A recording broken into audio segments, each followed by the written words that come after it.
जठराग्नि तेज होने के कारण भूख बहुत तेज लगने लगती है। तो ठंडी के दिनों में आप देखेंगे कि बहुत तेज भूख लगती है।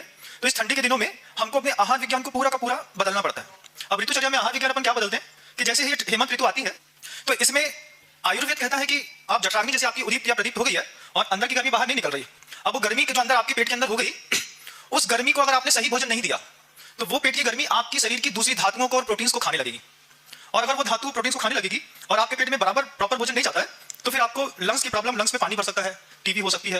ये बड़ी बड़ी प्रॉब्लम्स जितनी भी है ठंडी के दिनों में होती है। तो हमको ये समझना है कि अभी जो हेमंत ऋतु अपने यहाँ आ गई है इसमें अपन कौन से पदार्थों को ज्यादातर करके ले सकते हैं। तो अभी आप देखेंगे कि हेमंत ऋतु में आप घर के अंदर सामान्य से जैसे गेहूं की रोटी खाते हैं, कई लोगों के यहाँ गेहूं नहीं खा करके ज्वार खाया जाता है। तो इस मौसम में प्रायः करके गेहूं की रोटी, गेहूं की बाटी, इस मौसम में ही बाजरे का खिचड़ा, इस मौसम में राजमास जिसको आप उड़द कहते हैं, उड़द की दाल के बड़े वो भी सूखे, उड़द दाल की पिठी और उड़द दाल से बनी हुई और भी चीजें। ये चीजें क्या रहती है, इतनी हैवी रहती हैं कि आपकी वो तेज जठराग्नि को जब वो तब तक दबाएगी, वो जठराग्नि तेज है तो धीरे धीरे उसका वो पाचन करेगी और वो जितना पाचन करेगी ठंडी में उतना ही आपका शरीर और पुष्ट होता चला जाएगा, आप बहुत हेल्दी होते चले जाएंगे। तो उड़द है, बाजरा है, मक्का है, इसी मौसम में गेहूं है, इस मौसम में आप अभी आपको अमरूद मिलता है फल में, तो अमरूद है, लेकिन अमरूद की इस बार सुनते हैं कि उसमें बहुत ज्यादा इल्लियां हो रही हैं तो उसको बहुत शोधन करके खाने की जरूरत है। इसी मौसम में आपको एक बहुत अच्छी डाइट मिलती है आंवले की। तो जो बहुत ज्यादा फैटी होते हैं वो फैटी लोग सुबह सुबह आंवले खा करके उसके ऊपर कुछ थोड़ा सा मीठा ले सकते हैं।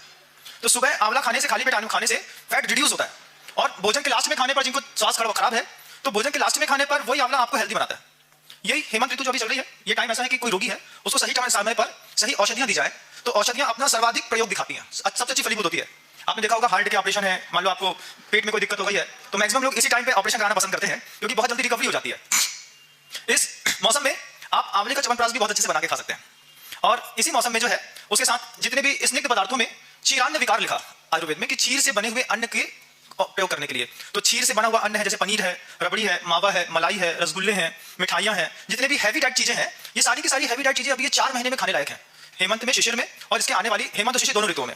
तो इसमें अपने घर के परिवार के लोगों को भी ये चीज समझनी होगी कि जैसे आज जैनों के यहाँ तो ठरूला चलता है तो वो ठरूला ठंडा खाने पर आपके अंदर कब बढ़ा सकता है। इसी मौसम में कभी भी ठंडा चावल नहीं खाते, इस मौसम में जीरा फ्राई राइस भी नहीं खाते।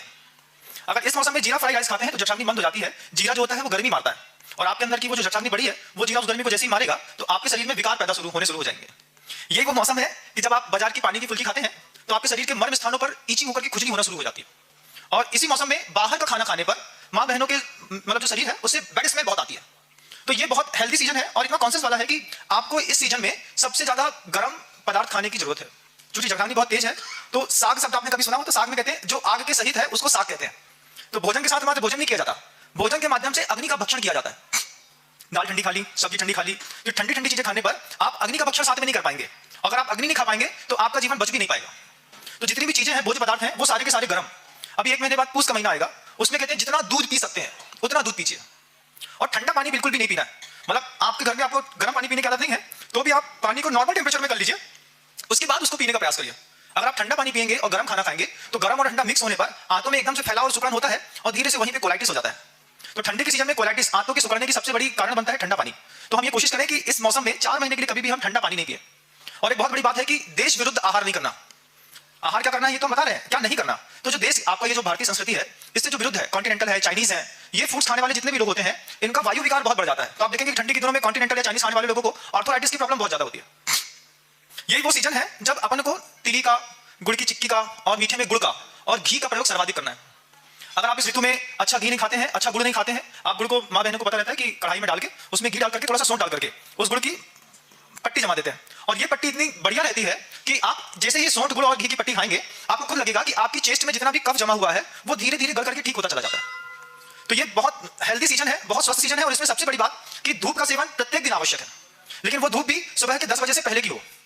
और जो लोग ये कहते हैं कि उसमें विटामिन डी बनता है, धूप से विटामिन डी मिलता है, तो आपको पता हो कि धूप से विटामिन डी नहीं मिलता है। विटामिन डी हमारे बॉडी में जनरेट होता है, धूप उसमें सिर्फ गर्मी देती है जिससे विटामिन डी बनने लगता है, ना कि धूप में विटामिन डी होता है। तो कई लोगों की ऐसी धारणा है कि भाई धूप में बैठो विटामिन डी मिलेगा। तो सुबह के 10 बजे से पहले की जो धूप है उससे आपकी बॉडी में विटामिन डी बनने लगता है जिससे आप अपने आप को स्वस्थ महसूस करते हैं। यही वो मौसम है कि सूर्य की रोशनी थोड़ी मंदी पड़ जाती है, थोड़ा उसका प्रताप भी कम पड़ जाता है। अगर आप इस मौसम में कम लाइट वाले कमरे में बच्चे हैं, अगर वो पढ़ते हैं या पढ़ने का प्रयास करते हैं तो उनकी आई साइट खराब हो सकती है। सबसे ज्यादा माइनस के चश्मे इस मौसम में लोगों को लगते हैं। ये बात भी बिल्कुल नहीं है और जानकारी वाली है, आप लोगों को होना चाहिए। इसमें और एक बहुत अच्छी चीज कहते हैं कि अगर आप इस मौसम में ब्रेड और टोस्ट खाते हैं तो ब्रेड आपको बेड तक ले जा सकती है। इतना हैवी डाइट का भोजन है और आपने अगर ब्रेड खा करके चाय पी करके कोशिश करी कि हम चाय और ब्रेड खा करके काम चला लें, तो ब्रेड से आप अपने बेड तक पहुंच सकते हैं और कई बार आपको पेट में बहुत बड़ी बीमारी भी हो सकती है। क्योंकि ठंडी का सीजन है, हेल्दी सीजन है, इसमें सबसे ज्यादा जरूरत है स्वच्छ भोजन करने की, गर्म भोजन करने की, मीठा भोजन करने की, कसाईला भोजन करने की। और ये जो अपन आंवला खाते हैं इसको वह स्थापक कहते हैं। ठंडी के दिनों में आंवला खाने वाले लोगों की आयु बढ़ना बंद हो जाती है, उनमें जो डार्क सर्कल्स आंख के नीचे पड़ते हैं, स्किन में झुर्रियां पड़ती हैं। तो यही वो एक सीजन है कि आप जितना ज्यादा आंवला खाएंगे आपके चेहरे से डार्क सर्कल्स, आपके चेहरे से जितने हैं वो भी आई साइट्स हैं, ये सब चीजें बिल्कुल ठीक होती चली जाएंगी और जितनी बॉडी की जो स्किन है ये अच्छी ग्लो करती है। तो ये आंवला भी इस सीजन में बहुत ज्यादा जरूरी है और बहुत अच्छा लगता है और आपको प्रकृति देती भी है।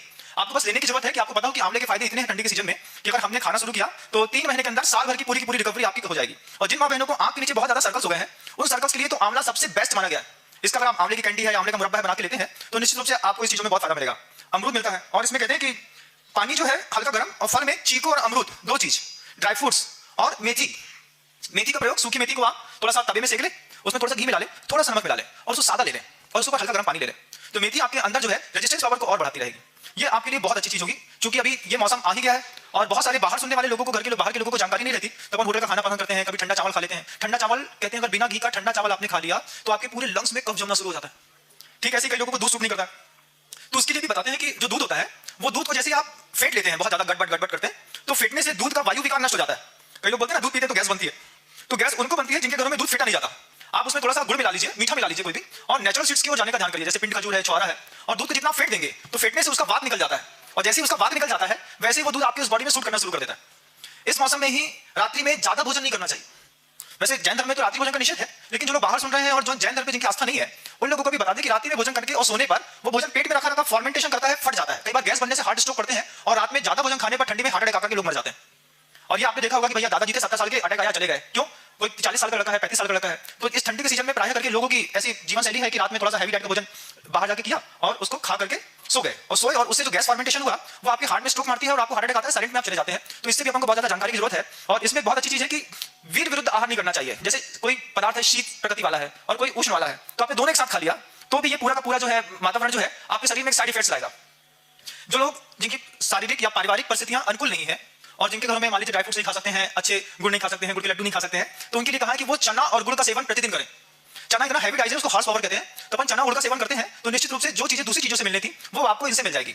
और मूंगफली की चिक्की जो गुड़ को मिलाकर के बनती है, इसको इस सीजन में जरूर से खाना चाहिए और कोई भी पदार्थ ठंडा और बासा नहीं खाना चाहिए। इतनी सारी बातें ऋतुचर्या के लिए मैं सिर्फ इसलिए बता रहा हूं कि कई बार ऐसा होता है कि हमको सही डाइट का नॉलेज नहीं होने के कारण हम होटल में खा लेते हैं, ठंडी रोटी खा लेते हैं, ठंडा चावल खा लेते हैं और कई ऐसी बीमारियां हो जाती है जिन बीमारियों से कई बार हमारा प्राणांत भी हो जाता है। और जितने भी स्टूडेंट्स लाइफ में पढ़ने वाले लोग जो ऑफलाइन में बाहर पढ़ते रहते हैं उन लोगों को इस बात को जरूर सुनना है, आपस में बताना है कि अगर आपकी माँ आपके पास नहीं है तो आप गुड़ है, चना है, मूंगफली है, चिक्की है, ये सब अपनी माँ से बोलिए कि मेरे लिए बना के दे दो और यहाँ पे लाकर के रख लो और उसको खाना शुरू करो। और ये जो फालतू की जो फुल्की पानी होता है ये स्किन डिसीज का सबसे बड़ा कारण ठंडी के सीजन में पड़ता है। आप देखिएगा ठंडी के सीजन में ही सबसे ज्यादा व्हाइट स्पॉट की प्रॉब्लम होती है। जिनको व्हाइट स्पॉट होती है उसमें क्या होता है वो दूध के साथ नमक का प्रयोग कर लेते हैं इन ठंड के सीजन में, तो इससे भी कई लोगों को बहुत दिक्कत हो जाती है। जबकि इस सीजन में आप चाहें तो गुड़ की और आटे की मिलाकर राब बनती है। राब समझते हो आप लोग? हल्का पतला बहता हुआ जो हलवा होता है उसको राब कहते हैं। हाँ, उसको भी खा सकते हैं। और कई लोग इसी सीजन में दही खाने के लिए भी कहते हैं, तो कुछ लोग ऐसे भी कहते हैं दही बहुत खट्टा होता है। तो इस सीजन में जो दही खाया जाता है वो बादाम की मीगी से जमाया जाता है। तो बादाम की मीगी से जो दही जमाया जाता है वो जमता तो सॉलिड है लेकिन वो खट्टा नहीं होता और हैवी होता है। तो खट्टा नहीं होता है और हैवी होता है, तो जब आप उसको किसी मीठे पदार्थ के साथ लेकर के खाते हैं तो बहुत देर तक आपके पेट में रहने के कारण आपको हेल्दी कर देता है। तो जितने भी जो बच्चे कमजोर हैं, जिनका अंडरवेट है, वो अगर इस तरीके की डाइट को यूज करते हैं और जो ज्यादा पढ़ने वाले बच्चे हैं वो इस चीज को समझते हैं, तो मैं समझता हूं कि आप लोगों के स्वास्थ्य में बहुत अच्छा विकास हो जाएगा, आपका विकास हो। इसलिए मैंने इन बातों को, जो कि मेरे ज्ञान का विषय थोड़ा बहुत बन रही थी, तो बता दिया। और यही वो सीजन है, इस सीजन में प्रायः करके लोग नहाते नहीं है, जबकि आयुर्वेद कहता है कि एवरीडे सरसों के तेल या फिर तिली के तेल का पहले अभ्यंग करो। अभ्यंग मतलब अच्छे से मालिश करो, मालिश करने के बाद उपटन लगाओ, उपटन लगाने के बाद फिर गर्म पानी से नहाओ। इससे पूरा का पूरा शरीर स्वस्थ रहेगा।